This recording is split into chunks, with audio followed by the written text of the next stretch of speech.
They're too worried about, you know, like you said, what people say. Yeah, but they think about you 5 minutes, then you know the rest of the time they don't live inside of you. You feel bad. You know, are you gonna wear like a needle under your basically shoe just because it feels uncomfortable? But the people will say, "Oh, it's very nice," you know. Well, some people do that, you know. We do things. We wear high heels and makeups and you know filters. And look, it's good that people wear makeups, but you know the level nowadays. You know, so sometimes you scroll the Instagram and you see all these tutorials. And you're like, okay, what's this all about? I say this is deception, my friend. It really is deception. It's magic, man. This is magic. Like as if like the filters are not enough. Lord have mercy. Oh man, it's totally. When I say it's magic, it's like you know, the magicians, the time of Musa, when they threw the snakes, the ropes, and they became snake-like. It's delusions. Literally, this person is not the person. Once they take this whole thing off, and they come sit in front of you there, you are at some point depending on how much makeup you put. I actually saw a Facebook article where some white girls were trying to act like a black girls by, you know, doing all this body spray and, you know, it was quite interesting. First, then I thought two things. First, why would I care if someone wants to be a black? You know, a white girl wants to be a black or a black girl wants to be a white. So what? It's none of my concern. That's their problem. And the second thought was like, yeah, but why would someone do that? Okay. Like, look, makeup is okay to highlight. I think makeup is there to highlight the beauty of your face and enhance yourself. Enhance. You know, it's like steroids.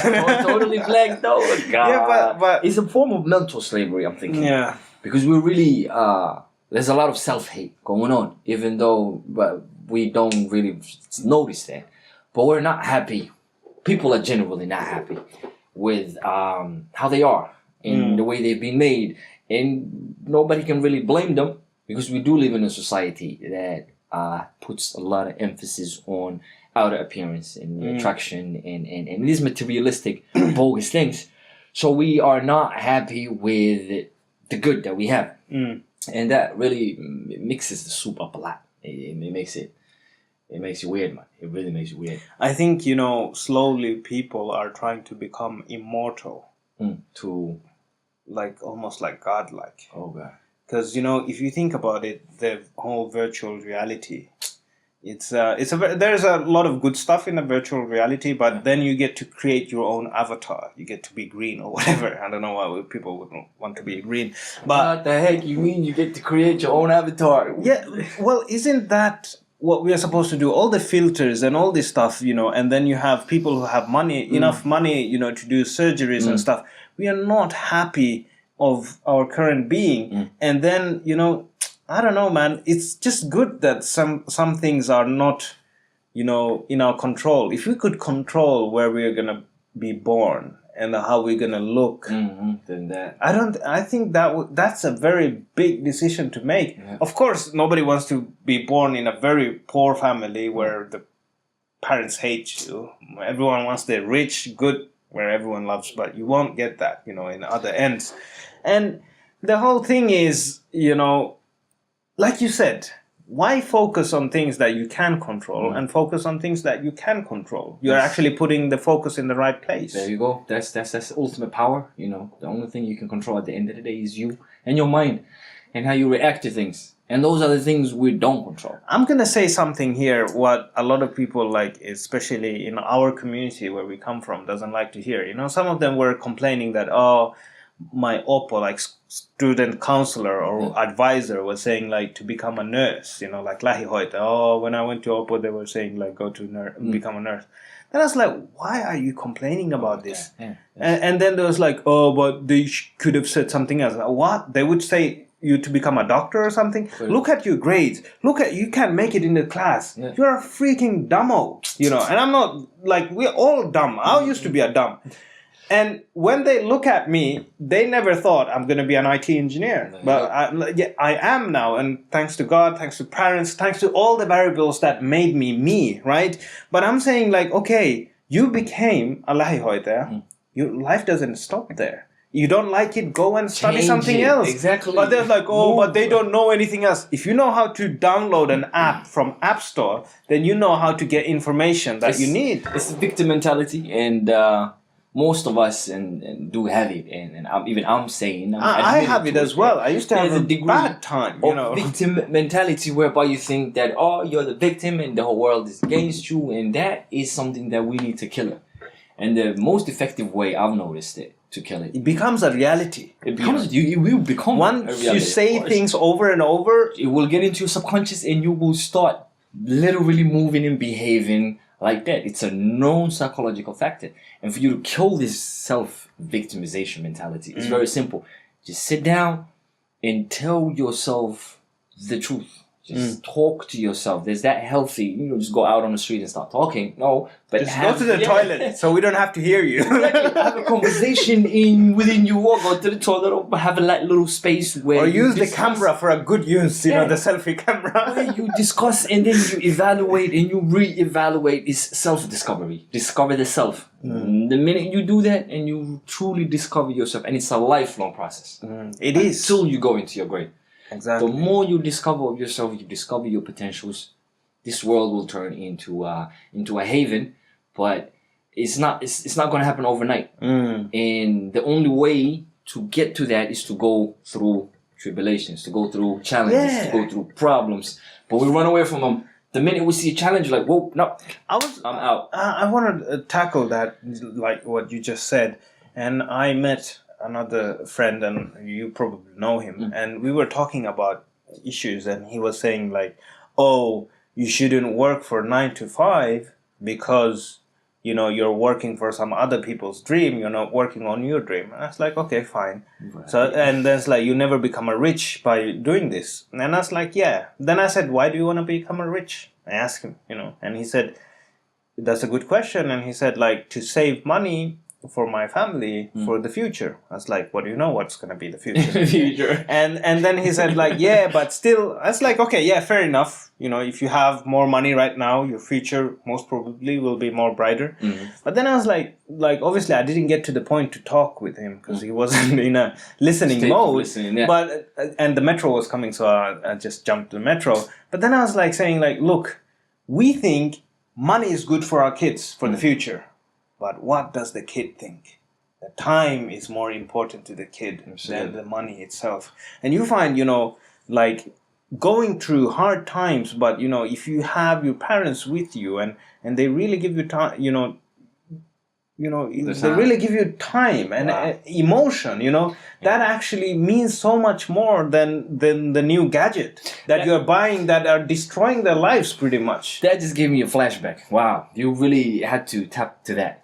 Yeah. I was 18. No, I was 17. My father, he was at that time establishing his own company as a pharmaceutical industry company in Kenya. He was exceptionally busy. This man had literally probably 2 hours the whole week where he would sit down and ask you how you've been and what's going on. So at that tender age of me being a youth, a youngster, I became a rebel and whatnot. So my father sat me down. Our relationship is better now. Just the last couple of years. But it's been, you know, on the shaky ice for a very long time. And one thing I remember telling him was, because he asked me, like, what can we do better? Like, how can you and I, you know, how can we build our relationship? And one of the things that I remember saying was, look, Dad, I'm almost 18 now. It's a bit too late for us to try and develop this this father-son bond relationship. And he said, but what can we do? I said, look, man, you're not going to do what I tell you to do. Even if I tell you, just try me. I said, look, I'd be a lot more happier if we were living in a hut, all of us together, in that little hut, and we have one meal throughout the whole day, but you're there and we're together. Instead of you like being away and we have a good house and you're making enough money. I mean, this is nothing. So it's like he said, we focus on this money, we focus on this cash, and while we're chasing this wealth, we're dismissing and we're leaving our kids and we're leaving our loved ones. Because that cash makes me happy, makes me buy a new gadget, but the kid doesn't really care, you know. There you go. And they are in a, you know, we all have emotional needs, but the kids have, you know, extra need. for emotions, and just to learn from that, and to know the history. And this is one of my lifelong mission, is to get all the info from my parents, from our ancestry, like where did we come from, your genealogy. Yeah, and this is this makes us who we are, and we should know that. It's a shame that I personally don't know much. Well, we're in the same boat. I'm telling you, we're in the same boat. I don't think I know beyond my 4th great grandfather, and to know your genealogy and to know where you're from. And to know what kind of people they were, their impact. And that's gonna actually help you to know where you're going, and then you would actually know who you are now. But if you don't know, if you can't connect the dots to the past and who you were, it's gone. And the parents, if they're not instilling this into the kids and sitting with them and talking to them instead of chasing money, then it's flawed. It's really flawed. That mentality that the brother has, saying from 9 to 5 you shouldn't work and you're working for somebody else's dream. Imagine what the person is doing to himself. Like, okay, would understand if he had a chosen career of his own where he enjoys what he's doing. Yeah. But it sounds like that guy doesn't enjoy what he's doing, his work. So every morning you're waking up and you're going to this job, 9 to 5. You dislike the job. And you also dislike the mentality of working 9 to 5. What on earth are you gonna do? You'll kill yourself like that. I mean, the thing is, if you want to become an entrepreneur, the problem is that you have to be pretty much married to that job. People just see, the Instagram of the entrepreneurship. Oh, look at this and that, what I got. I'm just working whenever I want. I take more vacation, whatever I want. Yeah, that's cool, but how many of us actually do that? And if you're really a good entrepreneur, like Elon Musk, we don't have Steve Jobs anymore with us, but I would otherwise use him. But they are super busy, man. They're super busy. They don't have time for anything. And, if you have 9 to 5, and I'm not saying that people should pick one over the other, but it comes with cons and pros, And so, just to say that someone has a 9 to 5, doesn't mean that, he's a lot less ambitious. Maybe he's ambitious to just have a good relationship with the kid, and that's enough for him for this life. Because in the end of the day, we don't sit down and think about life, what it means to be happy. Because happiness, it's, you can't measure the happiness. You really can't.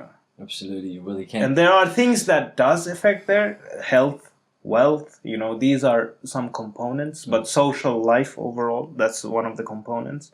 And that's why, I say whatever people do, they should always, take a good care of their health. Absolutely. Because that is more than wealth. Imagine being the most richest person in the world, but you can't, hike and see the nice views. Can't do nothing. No, can you? You can just fly a drone in there, okay, seen it, But or you lose your sight. You can ask someone, yeah. Look, take 10 billion today, just give me an eye. One eye. And maybe one day they might be able to with the robots and stuff. But that's another issue overall. But the whole thing that you feel comfortable in your body. Yeah. So comfortable in your situation. Yeah. And I want to kind of divert this conversation into your hobby, calisthenics. It's very interesting hobby, and I'm jealous. Because I would love to do that, but that requires so much discipline. Yeah. Then I was like, I've been lacking for the past, I would say, 7 months. Okay. I haven't been into it as I should have been. I've been having a lot of... So those people who don't know what calisthenics is, it's basically, in a simple word, it's a park workout, but you do much more sophisticated stuff. Not just chin-up pull-ups, you do man-ups, you do human flag. Go and Google that stuff if you don't know what we mean. Not as good. Not yet to the human flag. That requires immense amount of strength and discipline to paint. Yeah, because it's really painful for you to actually get to the position itself. The start of it was Usher Raymond. The singer. I was he's an R&B artist of a sort. Okay. Was about 13, 12 or so. R&B was the thing at that particular time, and I was getting into the whole idea of girls and this and that and looking good. And so I saw him and his physique and the way he was built. I'm like, whoa, see them abs? That was the start. I'm like, I have to get the abs. I was 12. I became from Kenya to Finland 2016 when I was 18. And that's when I could actually have, not that we don't have any gyms in Africa, don't get me wrong, right? It's not only Lions there, but there's more facilities here and it's cheaper. So at 18 is when I started doing the basics. Basic lifting, started working on my legs, the overall strength. So between 18, because when I really got serious with it was about a year before my marriage. When I was 24-ish, 24. That's when I really got into it and started making programs and, you know, looking out for my diet. And the main, I'm not gonna lie, the main point was for me to have that bedroom body before I get married. That was the motivation. So I got married, I got into a good shape, alhamdulillah. I was happy with where I was. And then I just noticed a stagnation, if you like. It was stuck, just go to the gym and you're just bulking up and you're just doing the regular stuff. And your body adapts to that pain. And I don't know if you can call it a fetish of sort, but I like pain when it comes to the physical pain because it really somehow prepares you for the mentality. It's a stress release. It's a stress release as well.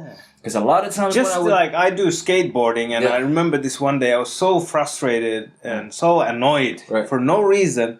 Then I just took my board and went to the shop and I was like, wow, I feel so amazing. You know, but like kicking off the ground and stuff. Yeah. It takes the stress out. And that pain, it prepares your mind because this life is bound to bring you some kind of problems. So when that problem actually happens, you're mentally prepared for it and you can actually deal with it compared to someone who doesn't work out. So that's when I started to looking into these calisthenics and all the pull-ups and all the fancy things and all the flags. And I've got a long way to go.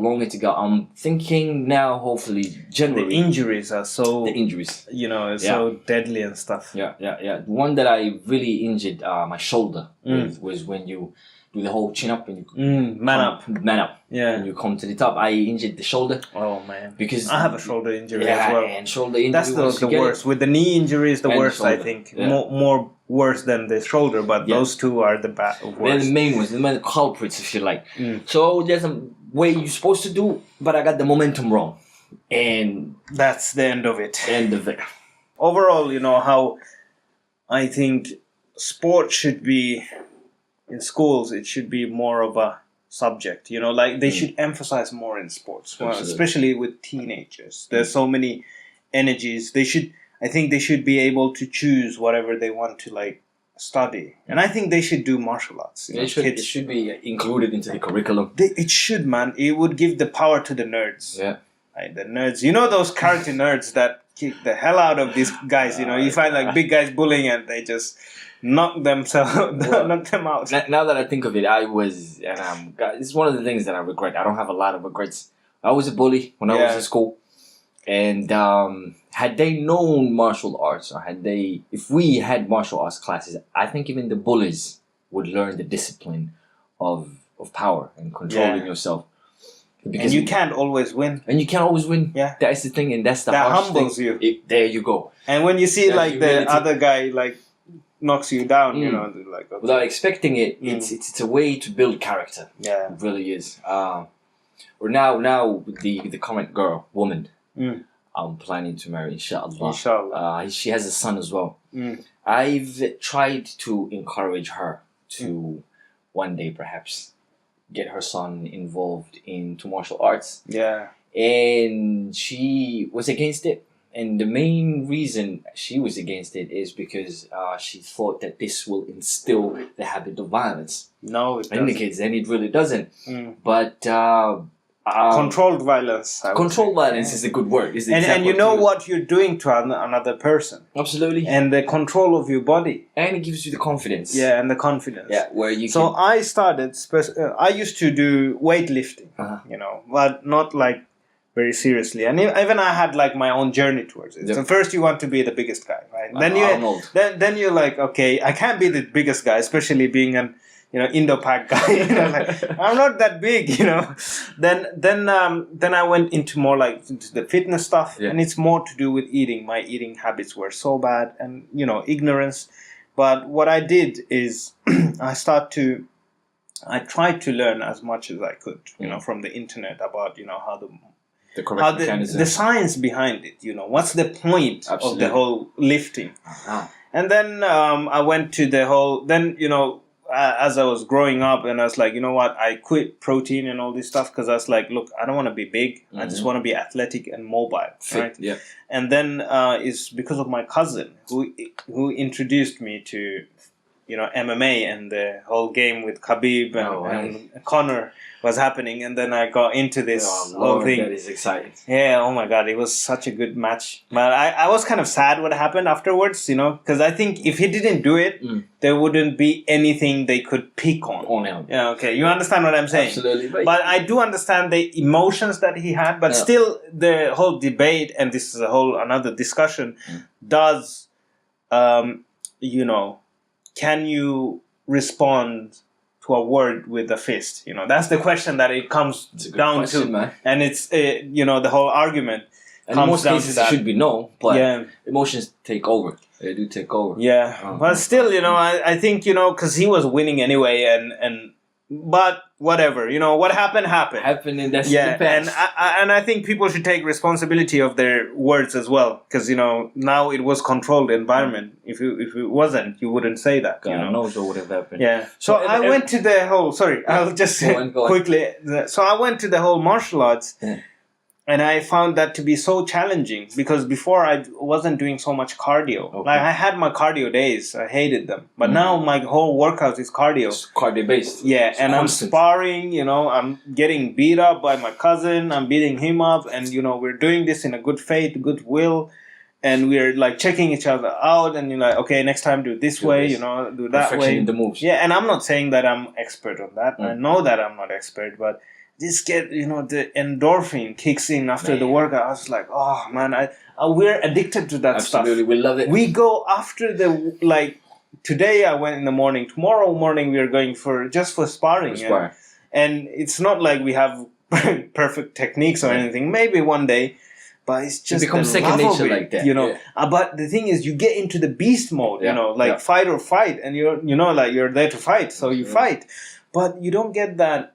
I didn't always get that when I was lifting. There were good lifts and bad lifts, but when you're fighting, you have to put it's constant. Yeah, you have to put more into it. But then I got a little bit injured and stuff. But then as I went through this, and I learned to be more disciplined in my life and how to deal with stress and this kind of stuff. And I know so many, like my parents, they noticed like me being better around them, and other people who are very close to me noticed me being more sharp in a way. Right.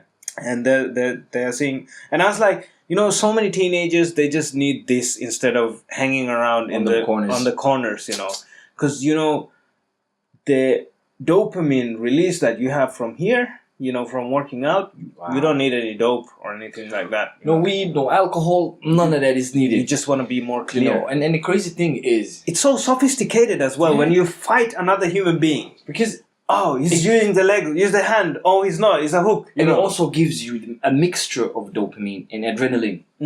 These drugs only give you dopamine. Yeah. The adrenaline is not there. So when you mix those two, man, it's a very strong cocktail. Yeah. You get me? It's really strong, and it should be really implemented with the kids. And they should do it. But Muay Thai though, Muay Thai. Why did you specifically go for that? Not Sambo or any other one, boxing or? It's the shirts. Sorry about that. Right. It's the shorts. I love them. They look slick. And it's the striking, because my plan is to try. I want to be good on the striking and then on the ground. So I would go after Muay Thai once I learn the basics. Yeah. Then I'll go to the groundwork, and then I'll go to the MMA just for sparring, not to compete. Maybe, who knows, but more if it's a deal with Conor for 50 million, why not? Why go for it? Go for it. Just take a beating for 50 minutes or whatever. A lot of us would do that. Yeah, man. You can beat me every day if you want. Give me the cash, man. But yeah, so the thing is the striking, the knees and elbows. So when it comes to street, I'm thinking about the practicality. Yeah. So when you're in the street, I think Muay Thai has a very good, stand, and it has a clinch game as well. So you using your elbows, knees, and punching, kicking, and the kicks are crazy as well, you know. I saw this guy on YouTube breaking a bat with his shin, so I'm thinking, Lord have mercy. Yeah. If that kick catches you on the neck, fatality, you could die. Yeah, it's crazy. You could die. And you know, they have this, and I had some friends that I was kind of, like, I did kickboxing and boxing for a while, like way when I was a teenager, and I was always thinking, why didn't I continue? One of the reasons was the peer pressure, because my friends, they quit, then I kind of quit, you know, and it's the influence of the group. You don't like realize it when you're there, but obviously it's that. So now I started with my cousin, so he's into MMA. He showed me into MMA. I'm like watching some of the. Then I got into the Joe Rogan podcast, and you know, when they talk about the fights, I was like, okay, I'll Google that one out. I have to understand what's happening there. And it's such a complicated thing to happen, and you know, like, and I think the whole wrestling is so... It's mad. It's mad because it doesn't matter how strong you are. If the other guy knows the technique, he will flip you like a pancake. You know? And they have the craziest locks, like your ankle. You become so humbled when you can't do anything. And my cousin is much better than I am. He actually posted on Instagram one of the videos where he was like knocking me out, like putting me in a lock. And I reported him. No, he was like annoying me, and I was like, fine, you know. All right. Then I was like, wait, I'll report you. And it was a joke as well. But you know, it makes you so humble, you know, when you're in that lock, when you just have to, you know, tap out. Tap it out. There's no way out. There's no way out. And humbleness and humility is something we lack. We really do. You know. And you know what happened to me once I started to work and you know start the Thai boxing. I lost a lot of weight, so a lot of mass and fat. I can see you. And now I become more fat because I was eating junk. Because last week I was sick, like having a flu. So I had to like get the calories, and I didn't care about life. So I just So then I became in a much better shape. I was so much lighter. You know, I felt amazing. You know, I feel like I can run and stuff. You know, and I breathe better, sleep better. Yeah. And then I was like, you know what? I'm just gonna do this and maybe incorporate with some weightlifting. So powerlifting and a little bit. So maybe do squats, bench press, and there's a deadlift. Yeah, there's an excellent workout you can combine that with. Yeah. And you only have to go to the gym about 3 times in a week. It's called 5x5. By Arnold's. Yeah. And it's just based on strength. And that will skyrocket your strength. Yeah. Amazingly. It really will. When I started that, and I was about 3 months down the line, and I was squatting about 100, 5 sets or 5 reps. Then there was a girl who was also squatting, so we were interchanging and exchanging. She would do and I would do. A guy came in and he wanted to squat, and you could tell that he really focuses on his upper body and just to really get toned down. Now I don't know, did he like the girl or what brought him there, but immediately I could just tell, okay, he's not a squatter. He really doesn't squat. He came, and this is where pride kills you. The squats can literally kill you. He got on the rack, he didn't warm out, he didn't do anything. Immediately he put 20s, 20s, and 30s and 30s. So that's 30 and 30, 60 plus the bar is 80 kilograms. Immediately. The guy jumped on it. The minute he went down, he literally started staggering with it, and if me and her weren't there, he would have literally broken his neck or something. So that squatting in those power strength lifts, they're it. And most of the guys don't do it. If you go to the gym, it's all about the biceps. That's the problem, man. Like leg, you should always focus on your weakest limb or whatever because you know you exercise because you want to be stronger and get better. Yeah, so you should focus on the things that you're weak at. You know, and squat is not something that I do enjoy it, but it's not like the. See, like I learned to enjoy it, training legs and stuff. But even now, I'm very like cautious with when it comes to squats. I can do 100, but I still do 80 with more reps. Less better. Because I want to be healthy. I don't want to get sick, mate. And kill yourself. There's no point to it. And you have to like kind of, you know, adjust. Like, okay, how I'm feeling today. Do I have energy to do more? Okay, if I can, you know.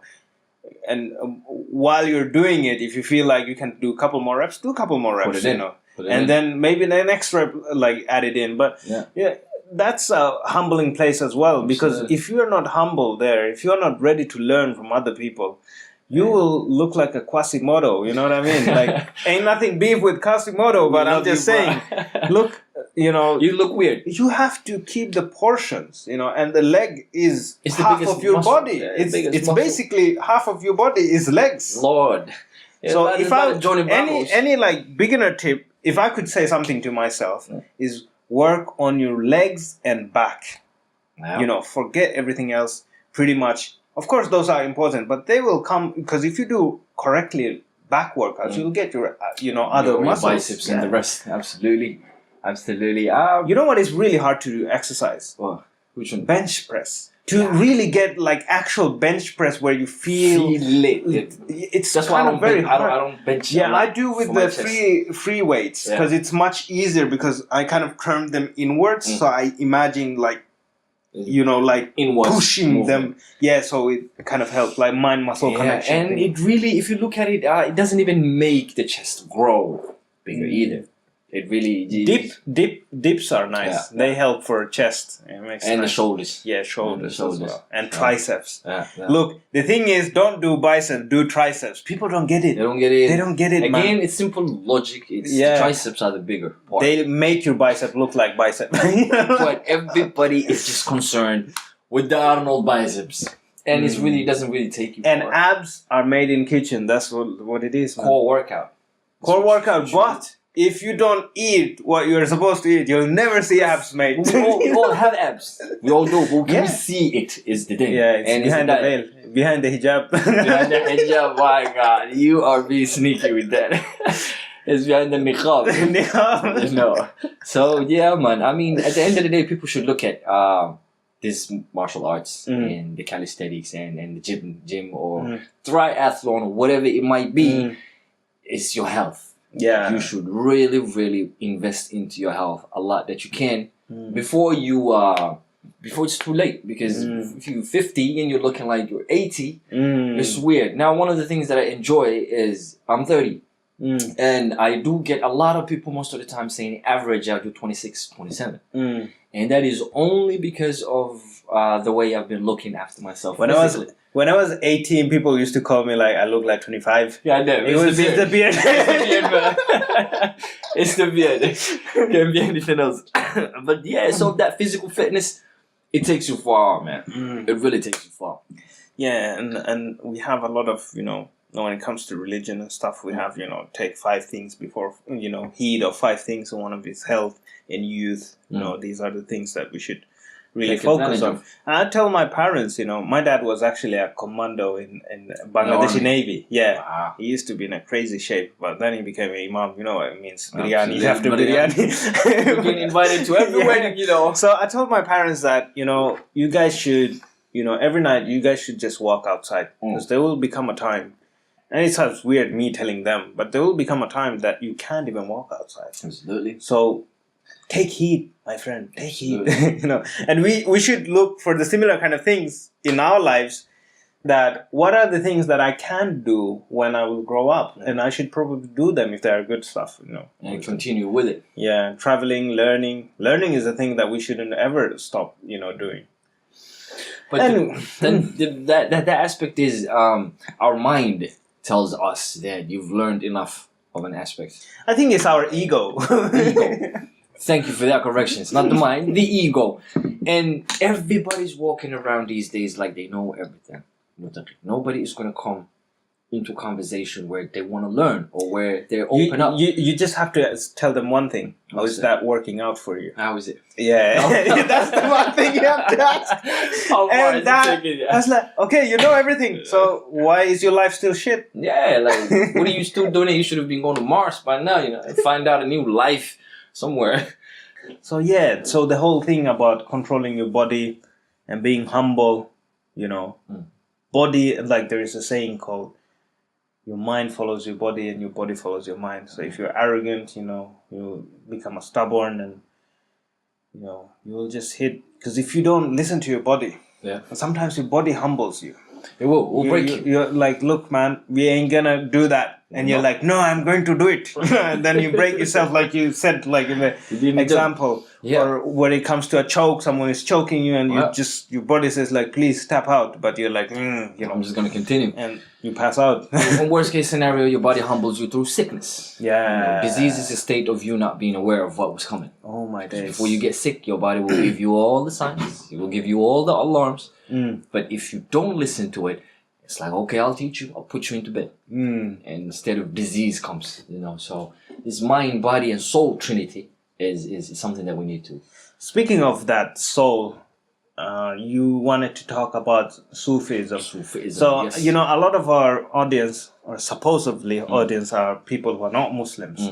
So what is Sufism and what you want to talk about? Sufism is comes from the concept of tawassuf. Yeah.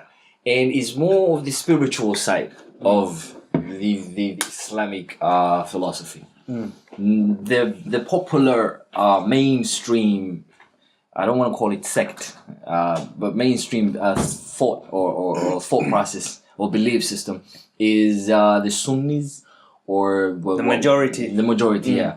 And under that lies the Wahhabism, and then under that comes the Salafism. So there's a lot of isms. And where these two differ, and the reason why I really wanted to touch on this is... I think I think it depends as well, like in which lens are you gonna watch it? Are you watching it historically? There is traditions and things like that, and the school of thoughts. Because the Sufism is kind of linked with the school of thoughts. In a different way. So, for example, but you don't necessarily have to be from the school of thought to follow. So without going into specific school of thought. Yeah. But the general idea of Sufism, what made me fall in love with it, and what made me... Oh, interesting. So your spiritual journey towards Sufism. Yeah. What made me realize that, hey man, you've been missing out on a lot. Because when I came into practicing the religion, if you like, when I came into studying it, about 2011-ish. It was the one video that you listened to. One video that picked me up. 2011. Dawa, man. Oh, is he still alive, by the way? I don't know. Doing it. Hope not. Okay, I don't want to say anything bad. Yeah, but anyway, he's a prime example of Salafism. Yeah. And no, everything that's wrong with it. It was wrong with it. Thank you very much. It's so stiff.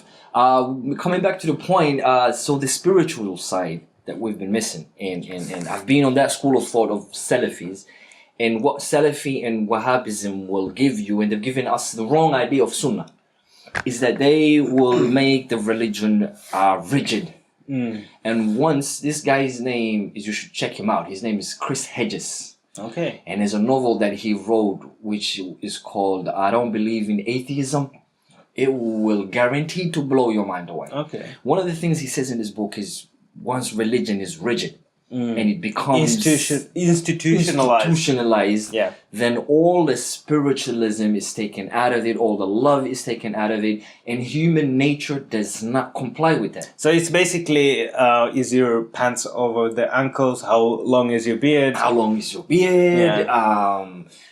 Making things... Your hijab is not hijab. And making things, sound more serious than what they actually are. If we're praying together, your feet has to be with us, otherwise you're not part of us. They make it rigid. And once you make something rigid, the soul flees away from this. Yeah, true. Now, most of my teachers have always told me, stay away from Sufi teachers. Oh my days. It's like... Do not go... look, I'll tell you how it is. Because I come from a Salafi background as well. I wouldn't say Salafi, but kind of a Ahl Hadith. They say it's in Indo-Pak, so you go literal understanding with the Quran and the Hadith, and Sufis are like one step better than the Shias, and obviously the Shias are goners. So that's not like what I'm saying, but that's basically popular belief and pretty mainstream belief amongst the Salafis. And you know what? Once a teacher, if a teacher, and this is an advice to all students, especially students of theology, if the teacher tells you after he's introduced himself and after he tells you the curriculum he wants to teach you, if he follows that with, do not go to teacher so-and-so, do not listen to individual so-and-so, then that is an alarm sign telling you straight that this individual is crooked. Yeah, it's like if the religion teach you hate, then that cannot be from God. It cannot be like they. You know who said that? Who? Abu Layth. Oh no, you call me with that. Yeah, but it's very interesting thing to say because the same God who created me is telling me to hate the other person. An individual of so, and you know what's more cynical is that they will try and base their hate on a religion. Yeah. They will try and give you athar or evidence why you should hate this person. Yeah, but if I don't even believe in your evidence, then what does it matter? What does it matter? If you are 100% sure of what you're giving me is the truth, then you shouldn't be worried about who I go to or who I listen to. You shouldn't be insecure about that. Exactly. So the minute when the teachers started saying don't go to teacher so-and-so, there's a specific teacher. He's dead now. He died a long time ago. His name is Muhyiddin Al-Arabi. And he's one of the... I heard of that name. You heard of him? Yeah. He's a high caliber individual. And I'm not even going to go into his works because it's too deep. I asked him about him. I said, what do you think of this guy? And then my teacher says, he's a kafir. Mulhid. He's the worst of individuals, and I don't even want to see you in my circle of knowledge for a while because you spoke to me about this. Oh my days. And when you are banned. You are banned for 24 hours. Don't come here. But after the 24 hours, come back. I'm thinking, okay, and that's what pushed me to the person. And the stuff that of course he has some... Has that ever worked when someone says, please don't do this? You go and do it. You go and do it. That's what like Adam alayhi salam, like Adam did. You know, like what? Very natural, actually. What we're told not to go to, we go to. And Muttaqi, one of the things that I found in his work, can you believe this man is discussing quantum physics? About about almost 1,000 years ago. That's the reasons why I follow Abu Layth. I like because he makes religion so relevant. There you go. He's making connections with quantum physics and the deen and the spiritual side and your mind. That's when things clocked in me, and I'm like, look, man, you've been missing out on a lot. And this Sufism that is really talking about your spiritual side. Spiritual well-being, cleansing, and how to connect it to your mind, how to connect it to your body is what we actually need. Yeah. And with this study of mine is Allah or God blessed me with the understanding. I've always tried to understand the Trinity of the Christianity. What are they talking about? What do they mean? 1 + 1 + 1 is 1. It doesn't make any sense. But through studying Sufism and the spiritual you became a Christian. You want me to get murdered now? So it's like, get him. I know where he lives. They'll give him my address. Is they only talking about the Trinity of the mind, the human. Yeah. You're made of a body, you're made of a soul, and you're made of a mind. If these three are aligned and you get in control body, mind, and soul. Okay. Those three makes one. Okay. One human. And once those three are aligned, you get the thing that we think that is so unachievable, enlightenment. A huge thing that people think like, whoa. Yeah, but it can be a very simple thing as well. It is very simple, but we've overcomplicated this thing. You get control of your mind, your soul goes with it, your body goes with it, you're unstoppable. You know, I actually kind of find myself resonating with that. But overall, there's one thing that I don't like personally. It's not like a criticism, but it's more like a thing that I don't resonate with. Okay. It's a sainthood, you know. Yeah. That's the thing, like, for example, in the Shias, they have 12 imams, you know, they have 12 imams that, you know, they take their religion from them. And that's one of the biggest differences between us and them. And these are from the Ahl al-Bayt, you know, from the family of the Prophet. And, you know, so I don't mind that someone takes, you know, religion from someone. I took it from my dad, and who took it from his dad. And so this is how it is. We learn from father to son, you know. The tradition is not just the hadith, you know, it's a living tradition, like you said. You know, we have make it into an institutionalization. And made it rigid. Yeah, and rigid. But the thing is, you know, the sainthood is something like, look, man, do we need this? What do we mean by infallible? Like, what does it mean? I understand the word infallible. But there is none. You know, for example, when it comes to the whole aqidah of, you know, there is this one that every Muslim believes that there is only one God. But then how you believe in God, like what is God like? Can God be in time and space? And these kind of questions. Now the question is here is, whenever people like the Salafs, the first generation, they didn't talk about these things, predestinations or determinations, or they didn't talk about these issues. You know why? Because it wouldn't benefit them at all. And whenever they used to ask the Prophet ﷺ, like, hey, when is the final hour coming, like Day of Judgment, he used to say, well, what have you done for that? What have you prepared for that? Why are you concerned about things that you don't control and forgetting the things that you should control? Your deeds and your behavior and your character and everything. How can you better the society? And then we have, and these understandings comes from Abu Layth as well. He said, like, the final hour is coming, and the Prophet said, if you can plant a seed, plant it. If you're eating a food, eat it. Have the optimism in there. Yeah. Now, my point is, like, what does these things mean? Infallibility. I think we don't even fathom them, or maybe we understand them wrong. But does it matter? Like, how can you certify that my understanding of God is correct and yours isn't? Yeah, but like, okay, I just like, okay, yours isn't my concern. I just want to calibrate my thought to be the right and correct. So when someone says someone is infallible, what does it mean? Then they're making that person godlike. Because only God is infallible. Only God is untouchable. Only God is the only person. But don't we say, like in the major Aqidah, the prophets, they don't commit sins? The prophets. Yeah. So does that mean infallible, or But I'm just saying this is more like a rhetorical question: is what do you mean by infallible, or is it you're saying this so that nobody questions the authority of certain people? So you have 12 imams. If you don't question their authority, then obviously it must be right. Yep. Because we don't want to question the Prophet's, authority. And obviously we don't even have to, because if you read the history, you read the history, you're like, what an amazing human being. There you go. There you go. I mean, it's power. It's a struggle for power control. And if we exclude the real saints that were chosen by God and their lives and their actions are actually evidence to the fact that they are infallible.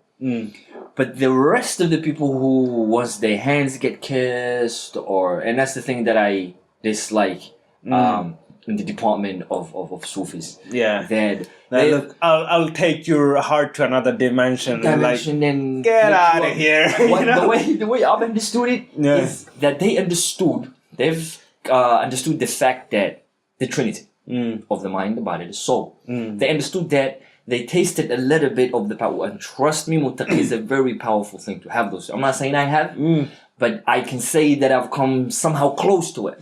It's really powerful to know that you are in complete control of yourself. I totally understand you, and I kind of went through a different road. I haven't studied Sufism that much, and I think I should, but I studied some of the, Hindu scriptures and their things. Now the thing is very interesting, and it's not like I'm insecure with my faith, but it's more like I want to understand. The way when we study something, we ought to understand, and then make a judgment whether we buy it or not. So the stories in Vedas and all this stuff, that you have in the scripture, there are very good lessons. Because they might if you think about, they say like a person had 9 heads and he killed all of them except one of the head was good, and he is repenting because he killed all the 9. So if you take this metaphorically, it makes sense that there is a lesson to learn. Okay, a person, you might hate him, but there might be even one good thing about him, and you shouldn't hate that thing. Wow. You should be fair. If you take the lesson from there, it makes sense. Same from the Buddha. Basically, Buddha means the one who's, and it's interesting, and I have like in the Bangladeshi heritage, so the language and all those things make sense to me, and I kind of connect with my roots in a way. And then I got into this yoga and stuff, not like practicing like they're doing all this Om and stuff like that, like a worship form, but more like a meditation. And I started to think, and I started to incorporate that with my prayer. So when I'm praying, I'm like breathing and like focusing in the moment, focusing on what I'm saying and stuff like that. Basic khushu', and then but we've been taught so wrong, and I was like, we should really learn that, because my point is, prayer should be so good that next time that you should crave it. Make your prayer so good that you crave it. that means something. Mm-hmm. You know, if I just throw this water at you, it doesn't mean anything. But if I make nice glass and I gave it to you, it means something. You know, it's the thought that makes it or breaks it. Empty rituals. Exactly. They become empty rituals. And like you just said, Rana, if you are cross-checking and if you're studying other religions or other scriptures, I've been reading the Bible quite a lot, the book of Deuteronomy. That does not mean the Bible all the way in Texas. It doesn't mean that you're insecure about your religion or you're having doubts about your religion. It just means you're expanding your horizon and humbling yourself enough to know what these other people seem to know. We've been told by the Prophet that we are sallallahu alaihi wasallam that we are not allowed to say swear. The Bible is either wrong or is either correct. Because it could be correct and we're saying it's wrong, and it could be wrong and it could be correct. Like, you can't. So you have to stay away from it. That itself should be an indication that there's quite a lot of truth. And there's quite a lot of values that you can incorporate. Like you just said, the meditation into the salah. And can you believe how many people are missing the khushu'? The imam who's guiding the salah is missing the rak'ah. Some people get anxiety because they pray so fast and, you know, they don't do the breathing properly. If you do the postures that we do in the salah properly, you'll stay fit just by doing the postures correctly. And you breathe in properly and breathe out and, you know, have some time. You know, have some time. My older brother, I've watched him when he prays. He's really good with his salah, especially the postures. When he's sitting in, let's say, the last unit of the salah, his back is always straight. Yeah. But most of us are slouching. Yeah. And you can tell it's totally different. Yeah. But once your postures are on point and you're meditating the way you're supposed to, then wow. You're on a whole different plane. And it's just like taking things from other... And I'm not saying Islam is not complete. It is complete. It's been completed. But that does not mean that you're not allowed to take good from the others. Yeah, and it's basically what I do is just focus on where my, you know, painopista, they say in Finnish, but, you know, where your balance of your body... Point of gravity. Yeah, point of gravity, and you know, do those postures in a very clean and smooth way, and, you know, breathe in. And when you do the mantras they say mantra, but we say dhikr, right? Oh, wow. See? Exactly. Simple connections. Yeah. Oh, good God. Wait. Yeah, so... Dhikr. Dhikr, yeah. And what is the dhikr in the end of the day? It's remembrance. It's not a mantra, you know, when we say dhikr. It's a remembrance. It's putting a thought. It's putting a mind into something. But it has become to us like in Bangla we say zikr kortase. You know, he's making dhikr. So it means like he's just chanting something or... Mindlessly. Yeah, mindlessly. You know, but when you do, like, you put a thought into that and you actually realize, you put a realization into that, you know, then it becomes a whole new thing. Very powerful.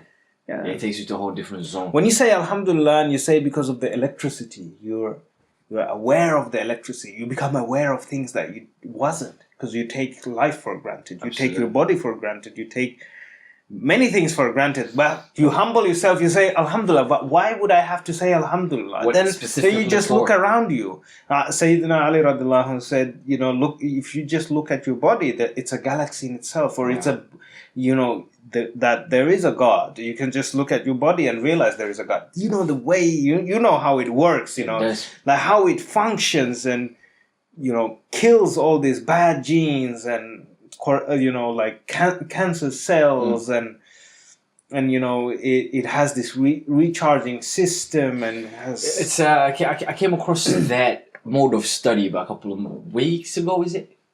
Or a month or so. It's called epigenetics. I heard of it, but I'm not sure what it means. I heard this, I scrambled through it, and pretty much what they're saying is that you can apply energy from your mind into your body to regenerate yourself and to rewrite your whole genes. Is it like almost like a placebo thing? There you go. It's the whole placebo thing. And you know, there is another thing called nocebo. So it's basically the negative of placebo. So if you think like, oh, I'm sick, then you actually become sick. And if you think like, oh, I'm not sick, then you can actually start to cure yourself. Okay. You know, so the mind follows the body, and the body follows the mind. You know, that reminded me, there's a friend of mine who told me at a time that he didn't feel like going to work.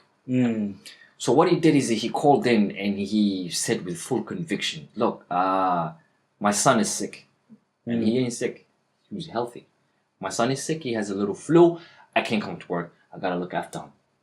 Couple of hours after he's telling me, couple of hours after that, little homie fell in. Oh, man. Illness. He literally became sick. So you speak your energy into a being. So whatever you put your energy into, it's bound to happen. It's bound to happen. So that energy, Islam really doesn't the mainstream Islam doesn't focus on the spiritual side, let alone the other people. Now, the rest of the people on earth, let's say the atheists or the people don't have a conviction of a God. They don't even believe in the existence of a soul. So you're missing one in the equation. And if you miss one of those, you're done. Yeah, pretty much. Really done. But, like, there is this whole aspect of dawah, and I have, since we're talking about religion, that dawah of, calling people to Islam, and I think we should stop doing that. And actually, Abulay convinced me to this. It sounds like I'm his big fangirl or something, but pretty much. He's an amazing individual. He's a you know what's interesting? Individual. He's not restricted by any kind of culture. And I haven't listened much of him. But the little that I've listened from him, he doesn't have that bogus restriction limits that society or other people put upon you. Yeah. It's limitless. And the thing is, he said, if we just became a good person, that would be enough to convince other people to become Muslim. And he explained this hadith in a completely different way that I didn't understand this before. The hadith of Salam, when the Prophet ﷺ migrated from Mecca to Medina, and he came to this place before Medina. Now it's in the Medina city, but I forgot the name. Is it Quba, I think? Quba, yeah. Not Kufa, but Quba, yeah. So there was a Jewish person called Abdul Salam, and he is actually the narrator of this hadith. So it's the hadith of Salam. So it's very interesting.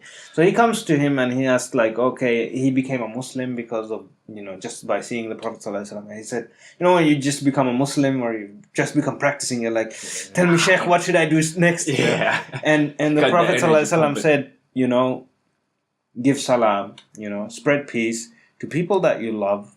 That you know, and the people you don't know, okay? And invite people for food, for people you know and people you don't know. So if you think about this, is that salam in itself, when we say assalamu alaikum, is to say peaceful stuff to another person. Like you said, the whole placebo thing, and we were talking about what you were epigenetics. saying. Epigenetics. So you're putting peace on someone else, right? And then to person that you know and that you don't know. So a person who is a Muslim, you say salam to him, and you say person who is not a Muslim, you wish him the same. And then food was actually a resource which was pretty scarce in that time, and it's currently in the world, some part of the world, we're not having food, right? Because of the mismanagement. So you're giving charity and you're giving food to people, you're inviting people you know, you don't know. That's how people became Muslim. That's how, quickly Medina became a Muslim. It wasn't Muslim. There were only 70 first or 17 first who became Muslim, and then it became 100, and later you find one tribe after another becoming Muslim. How they did. Now, if we were the Prophet, you know what we would say? Make a big seminar, Everybody to come. And everybody to come, and I'll tell you what to do and what not to do. Well, that's not how to do it. If you want to show someone that you care about them and you want them something good for them, then show it through your action. Don't speak about it, man. Absolutely. Now, when it comes to anything else, you can tell me that you love me and you do anything for me. But when it comes to lending money, I'm not lending you. Or advice, or being honest and real with you. No, not it. It doesn't exist. Once people know that you really are there for their best interests, they'll notice that. I will. But the problem is we are not there for the best interest. We're self-centered. I was walking in Kontola metro station, and there were this church giving warm juice to people, and I took one of those. And I was just joking with my cousin, like, oh, it must be alcohol, you know. But obviously, it was just a joke.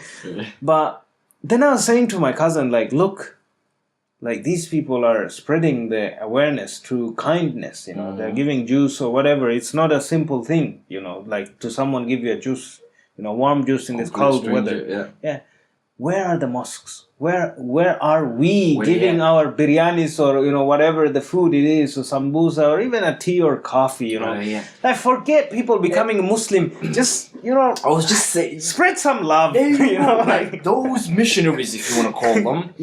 Once they're giving you something, they don't tell you anything about the religion. They don't say, oh, let's engage into some kind of a debate and why do you believe Jesus Hyde Park that way? In that place? Oh God, it's a disaster. It's a joke.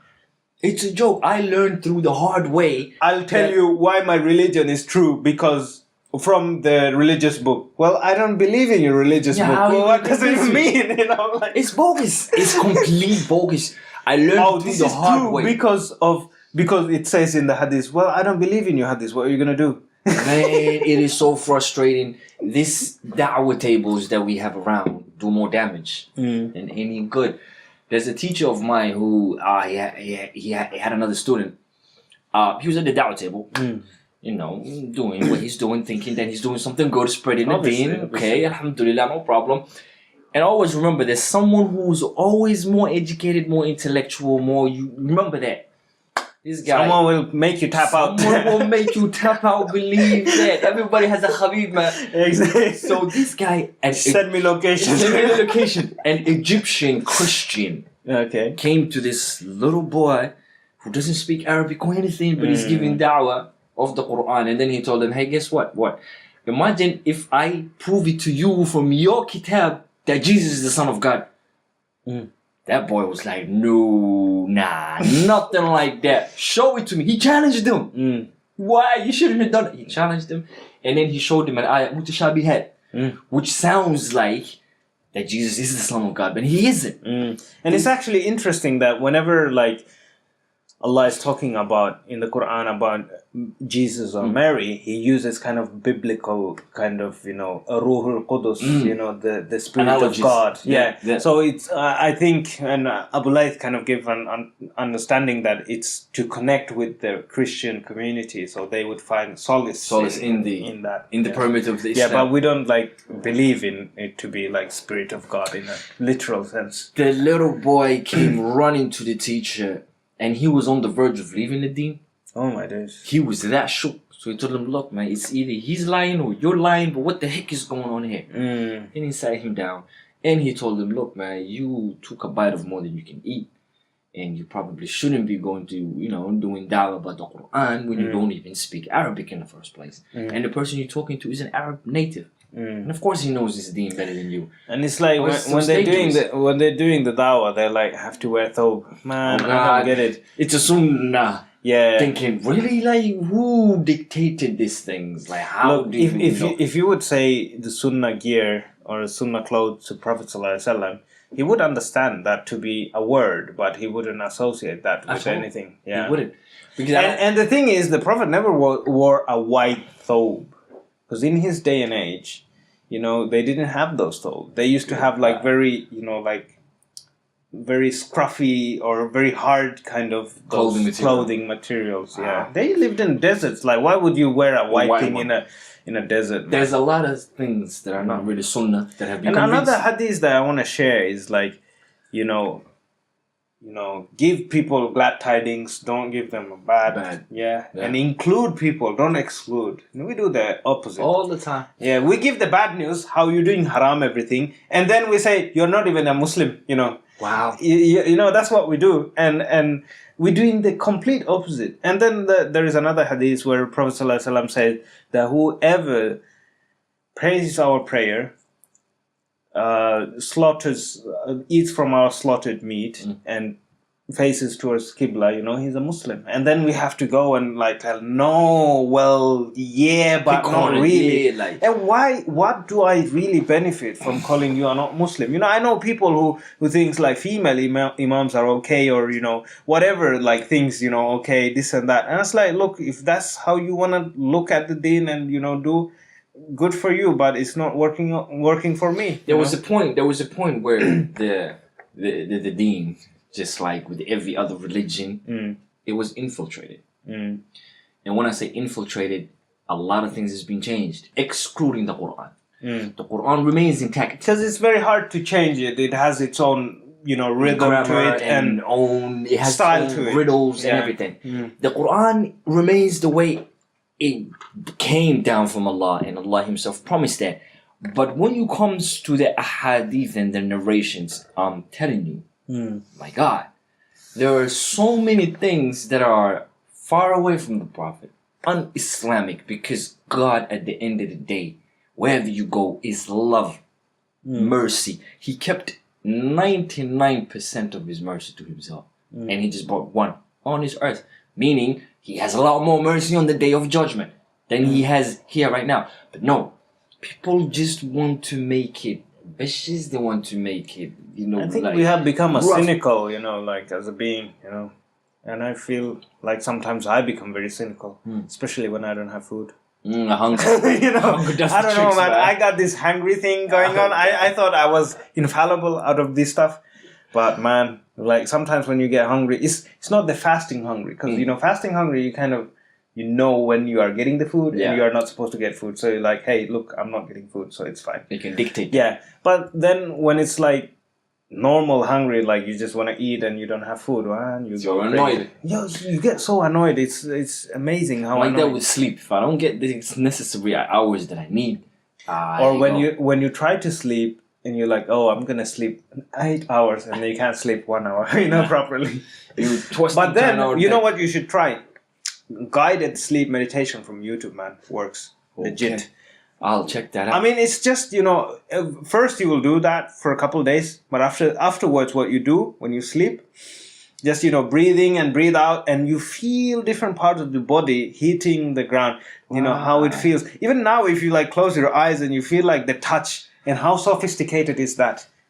The touch itself, if you just focus like which part, and which part are, touching the ground, which part of your body, and go through all the muscles you have in skin and all this stuff, and breathe, and how it resonates with that. And you just, you just, and you feel like those are breathing as well. You're like in sync. Tuning and getting synchronicity within yourself. And we're lacking a lot on that. because it's fast. And I believe what I see, that's the problem as well. Materialism. But there's this quote, if I can remember it now, that the atheists say, I'm not going to believe until I see, but then you won't see it until you believe it. It's like two sides of the coin. Like, you won't really, if you don't believe yourself that you're going to pass this exam and it hasn't happened yet, trust me, you're not going to pass. But you do the necessary work and you believe that you're going to pass, then you'll see that stuff. So it's a complicated state of mind. Man, world is complicated. So any last messages? I think we've been talking a lot and getting quite tired and stuff. And it's seeming to be endless. Few last messages would be, get to know yourself and get yourself in tune with yourself and focus on love. And love, like you were saying at the start, is necessarily not between two lovers in a relationship. We're not meaning the haram love, the halal one we want. The halal love one. You can show love in so many ways to people, and you can spread that and appreciation. So once we are able to do that and spread that naturally, and it becomes second nature to us, we will have a better place to live. So, and hopefully we can be the generation that fixes that. Hey, if anyone wants to get in touch with you, what's the right place? If it's not through Muttaqi, it would be Instagram. Instagram and Snapchat is a bit too private, but Instagram would be probably the... So what's your Instagram account? It's RootRooss. Yes, go there. You'll see some crazy workout videos and stuff. More to come. Yeah, we should probably work out someday together. Absolutely. Teach me some of that calisthenic stuff. And you some basic stuff. You show me all the Muay Thai. All right. Thank you very much. And people, take very good care of yourself. If you like this stuff, follow us on YouTube and press that like button. Make sure you subscribe too.